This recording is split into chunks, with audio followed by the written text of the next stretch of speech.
નમસ્કાર વિદ્યાર્થી મિત્રો, આજે આપણે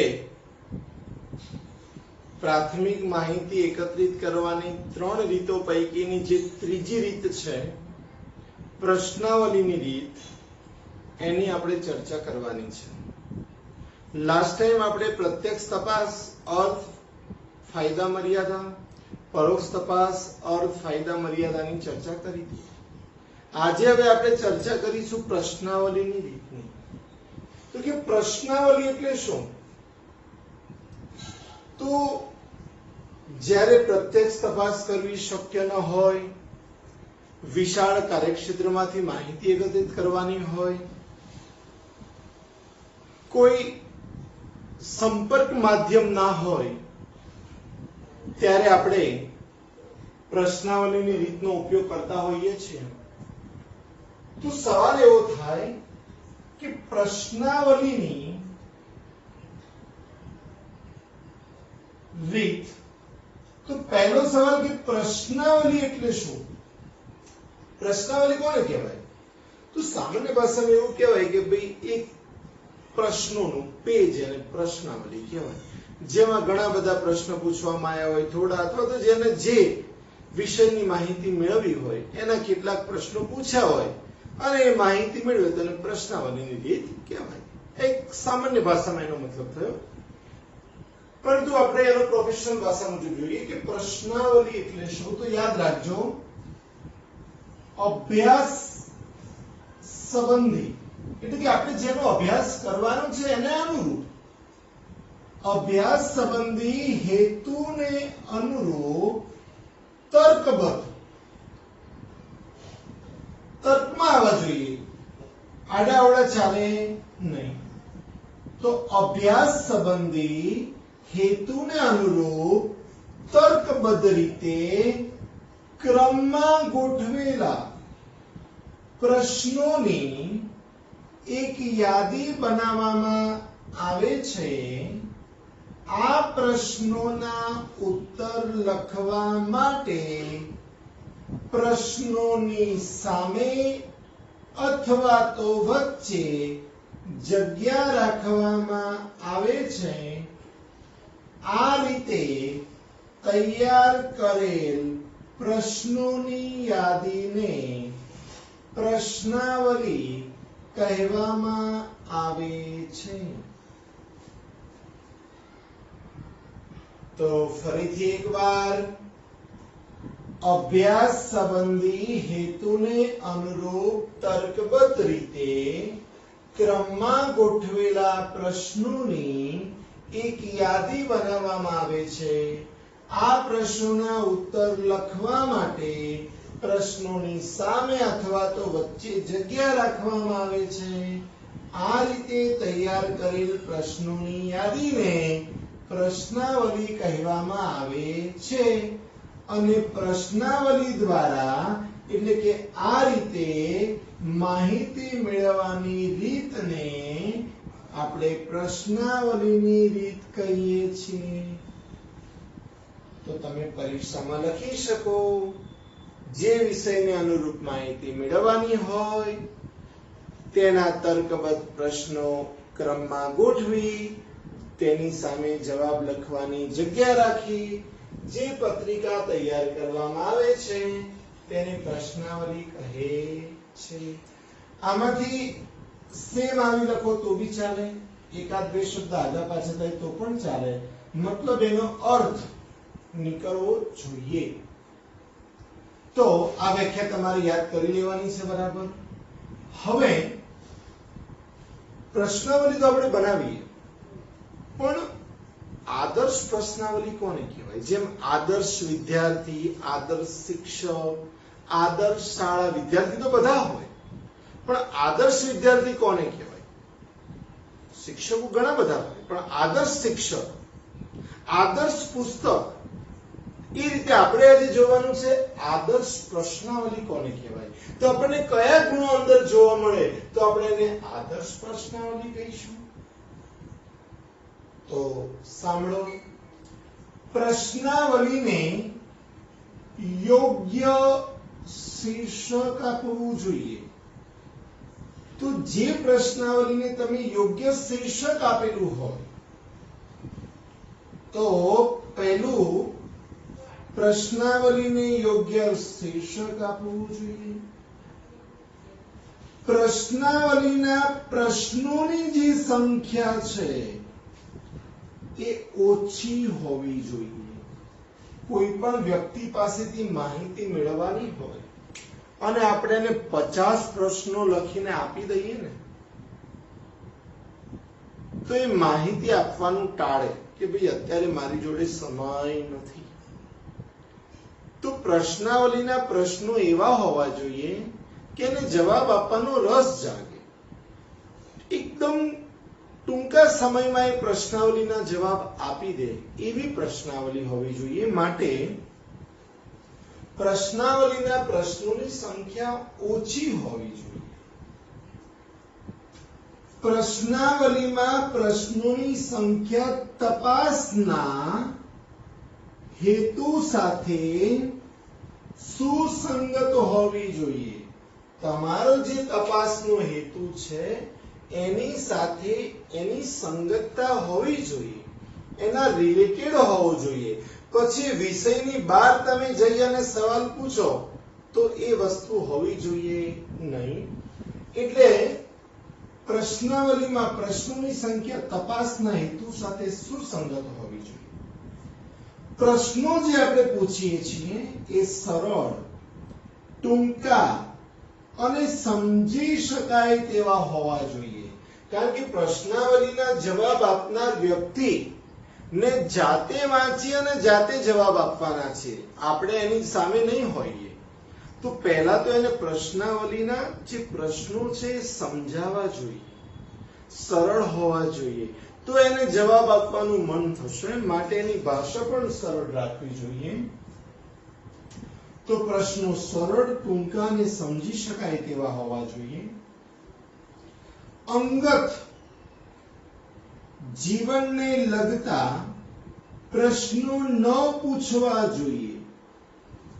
આ બાબત ખાસ ધ્યાનમાં રાખવાની છે મિત્રો. જ્યારે કોઈ પણ જોડે આપણે કોઈ પણ ચર્ચા કરતા હોઈએ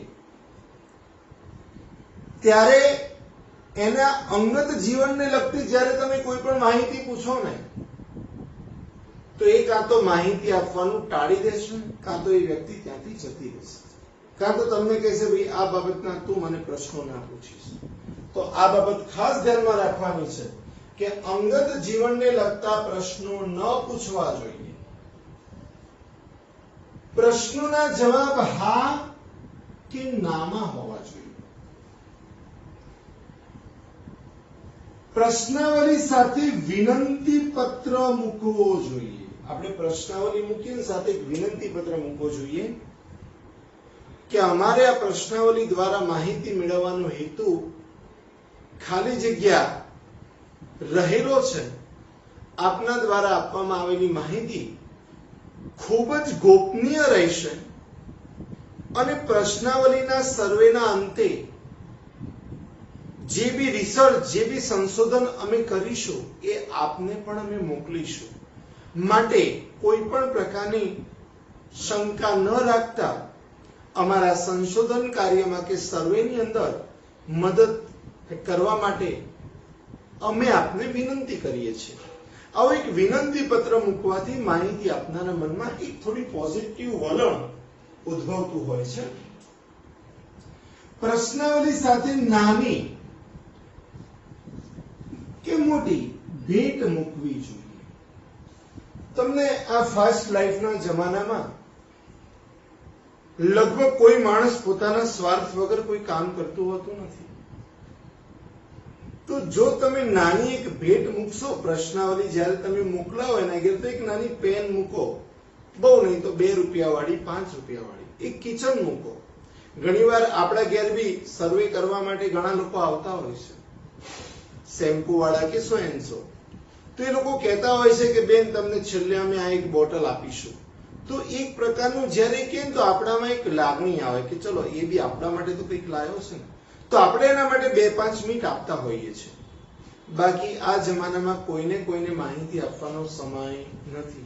માટે પ્રશ્નાવલી સાથે નાની મોટી ભેટ મૂકવી જોઈએ, પ્રશ્નાવલી છાપેલી હોવી જોઈએ. પ્રશ્નાવલી છાપેલી હોય, છાપેલી ભાષા દરેક વાંચી શકે. જ્યારે પોતાના હસ્તલિખિત વાંચવામાં બની શકે કે સામેવાળી વ્યક્તિને તકલીફ પડે. પ્રશ્નાવલી વિભાગોમાં વહેંચાયેલી હોવી જોઈએ. તો આપણે તમે બધાએ 10માની પરીક્ષા આપી તો તમે જોયું હશે વિભાગ A, વિભાગ B, વિભાગ C, વિભાગ D. તો શા માટે આવું હતું? તો કે પેપર એક પ્રકારની પ્રશ્નાવલી જ છે જે વિભાગોમાં વહેંચાયેલી છે. તો વિભાગોમાં વહેંચાયેલી હોય છે તો તેનાથી માહિતી આપનારને ઘણો ફરક પડતો હોય છે. પ્રશ્નાવલી વ્યવસ્થિત લાગતી હોય છે, માટે પ્રશ્નાવલી વિભાગોમાં વહેંચાયેલી હોવી જોઈએ. તો આ જે વાત કરી આપણે આદર્શ પ્રશ્નાવલીના લક્ષણોની વાત કરી. તમારે જો પરીક્ષામાં પૂછાય કે આદર્શ પ્રશ્નાવલીનો અર્થ આપી તેના લક્ષણો જણાવો તો તમારે અર્થ લખી 2 માર્કમાં પૂછાય તો 4 લક્ષણ લખવાના છે, 3 માર્કમાં પૂછાય તો 6 લખવાના છે, 4 માર્કમાં પૂછાય તો બધે બધા લખવાના છે. મોસ્ટ આઈએમપી સવાલ છે અને આ દરેક બાબત તમારે યાદ રાખવાની છે. હવે તમારા જ્ઞાનમાં વધારો કરવા માટે આપણને એને પાઠ્યપુસ્તક ચોપડીની અંદર એક પ્રશ્નાવલીનો નમૂનો આપ્યો છે જે મેં તમારી સામે લખેલો છે, જેથી હવે આગળ મારે વ્યવસ્થિત રીતે તમને સમજાવી શકાય. તો આપણે જોઈએ કે આ જે પ્રશ્નાવલી આપણે લખી છે એ શું આદર્શ પ્રશ્નાવલી છે? શું આ બધા લક્ષણો એમાં છે? પ્રશ્નાવલીનો જે અર્થ આપ્યો એ રીતે આ વસ્તુ છે? તો આપણે જરા જોઈએ. તો ગુજરાત રાજ્યના 11મા ધોરણના વિદ્યાર્થીઓના અભ્યાસ અંગેની માહિતી એકત્રિત કરવા માટેની પ્રશ્નાવલીનો આ તમને નમૂનો આપ્યો છે. તો જો આપણે અહીં આગળ જોયું કે અભ્યાસ સંબંધી હેતુને અનુરૂપ તર્કબદ્ધ રીતે ક્રમમાં ગોઠવેલા પ્રશ્નોની એક યાદી બનાવવામાં આવે છે. તેણે જો તર્કબદ્ધ 1 થી 12 સવાલ ક્રમમાં ગોઠવી દીધા, એણે એક યાદી બનાવી. આ પ્રશ્નોના ઉત્તર લખવા માટે પ્રશ્નોની સામે અથવા વચ્ચે જગ્યા રાખવામાં આવે છે. તો જો આ પ્રશ્નની સામે જગ્યા રાખી, અહીં આગળ વચ્ચે જરૂર લાગી તો અહીં આગળ વચ્ચે રાખવી પડી. જો તો સામે અથવા વચ્ચે જગ્યા રાખવામાં આવે છે. આ રીતે તૈયાર કરેલ પ્રશ્નોની યાદીને પ્રશ્નાવલી કહેવામાં આવે છે. તો આ રીતે જે આપણે એક યાદી બનાવી તેને આપણે શું કહીએ છીએ? પ્રશ્નાવલી કહીએ છીએ. ઓકે. અને પ્રશ્નાવલી દ્વારા જે માહિતી મેળવીએ છીએ અને આપણે પ્રશ્નાવલીની રીત કહેતા હોઈએ છીએ. તો જોઈએ આ બધા લક્ષણો અંદર જોવા મળે છે કે નહીં. તો ગુજરાત રાજ્યને વિદ્યાર્થીઓની અભ્યાસ અંગેની માહિતી માટેની આ વિગત છે. તો પહેલા એને પૂછ્યું છે વિદ્યાર્થીનું નામ. તો તમારે તમારું નામ પોતાનું લખી દેવાનું છે. વિદ્યાર્થીનું નામ તમારે તમારું નામ લખી દેવાનું. પછી જો જાતિ, તો કે સ્ત્રી કે પુરુષ, તો તમે જે આવતો હોય તેમાંથી તમારે ટીક જ કરવાની છે. જુઓ સ્થળ, તો આપણે અમદાવાદમાં રહીએ છીએ એટલે બધે અમદાવાદ અમદાવાદ અમદાવાદ લખી દેવાનું છે. શાળા, તમે જે શાળામાં અભ્યાસ કરો છો એ સરકારી છે કે બિનસરકારી? બિનસરકારી એટલે પ્રાઇવેટ કહેવાય. જો સરકારી હોય તો અહીં ટીક કરવાનું, બિનસરકારી હોય તો ત્યાં કરવાનું. અભ્યાસનું માધ્યમ, તમે અંગ્રેજી માધ્યમમાં છો કે ગુજરાતીમાં? તો આપણે બધા ગુજરાતીમાં છીએ તો ગુજરાતીમાં કરીશું. વિદ્યા શાખા, તો આપણી છે ને વાણિજ્ય શાખા કહેવાય. કોમર્સ એ વાણિજ્ય શાખામાં આવે, સાયન્સ એ વિજ્ઞાનમાં આવે, વિજ્ઞાન અત્યારે બહુ ચાલતું નથી તો આપણે મૂળ વાણિજ્યમાં ટીક કરીશું. શાળાનો સમય, સવારની હોય તો સવારે, બપોરે હોય તો બપોરે. શાળાના ગૃહ કાર્ય માટે તમે કેટલો સમય આપો છો? 1 કલાક, 2 કલાક, 3 કલાક કે વધુ? તમને જ્યાં લાગુ પડતું હોય ત્યાં તમારે જઈને ટીક કરવાની છે. મનોરંજન માટે કેટલો સમય આપો? વાંચન માટે કેટલો સમય ફાળવો છો? 1 કલાક, 2 કલાક, 3 કલાક કે તેથી વધુ? જ્યાં લાગુ પડતું હોય ત્યાં તમારે જાતે ટીક કરવાની છે, કારણ કે તમારો સમય તમને જ ખબર હશે. મનોરંજન માટે કેટલો સમય આપો છો? તો મોટા ભાગના 3 કલાકમાં જ કરશે. 1 કલાક, 2 કલાક, 3 કલાક. તો અત્યારે તો સાહેબ અમે પૂરેપૂરું મનોરંજન જ કરતા હોઈએ છીએ. 11મો, તમે અભ્યાસ માટે મોબાઈલનો ઉપયોગ કરો છો? તો કે હા, અત્યારે તો આપણે ઓનલાઈનમાં એના સિવાય બીજું કોઈ વિકલ્પ છે જ નહીં આપણી જોડે, તો અત્યારે આ તો વર્તમાનમાં તમારે હા જ લખવું પડશે. જો હા તો કેટલા કલાક? જો તમે અભ્યાસ ના કરો તો એ તમારો જવાબ નથી, પણ જો તમે હા તો તમારે લખવાનું છે કે 2 કલાક માટે ઉપયોગ કરીએ છીએ, કે જે બી તમે કરતા હોય. દૈનિક ઊંઘના સરેરાશ કલાકો, તમે દિવસમાં કેટલું સૂઈ જાઓ છો? 4 કલાક, 5 કલાક, 6 કલાક કે તેથી વધુ, તમને જ્યાં લાગુ પડતો હોય ત્યાં ટીક કરવાનું. તો જુઓ, આ પ્રશ્નાવલીમાં આદર્શ પ્રશ્નાવલીના બધા ગુણ છે. કેમ? તો એને યોગ્ય શીર્ષક આપવામાં આવ્યું છે, પ્રશ્નોની સંખ્યા 12 ઓછી છે, તપાસના હેતુ સાથે પ્રશ્નો સુસંગત છે, સરળ, ટૂંકા અને સમજી શકાય એવા છે, અંગત જીવનને લગતા પ્રશ્નો નથી કોઈ. જો કોઈ અંગત જીવનને લગતા પ્રશ્નો પૂછ્યા નહીં, હા તો કે ના, કોઈ પૂછ્યા નથી. જવાબ હા કે નામાં છે જુઓ, ટીક કરો એટલે કાં તો હા કાં તો ના. વિનંતી પત્ર, એ વિનંતી પત્ર આ તો આપણને આપેલી છે એટલે ન હોઈ શકે, પેટ બી ન હોઈ શકે. પ્રશ્નાવલી છાપેલી તો તૈયાર હોય તો છાપેલી હોય, અંદર બુકમાં છાપેલી જ છે. એ નાની હતી માટે વિભાગોમાં વહેંચાયેલી છે નહીં. તો આજના લેક્ચરની અંદર આપણે વાત કરી પ્રશ્નાવલીની રીતની. તો પ્રશ્નાવલીનો અર્થ જોયો, આદર્શ પ્રશ્નાવલીના લક્ષણો જોયા અને આપણે પ્રશ્નાવલીનો નમૂનો જોયો. તો આ બધું તમારે તમારી નોટબુકમાં લખી અને યાદ કરી લેવાનું છે. તો બાકીની ચર્ચા આપણે નેક્સ્ટ પીરિયડમાં કરીશું. આવજો.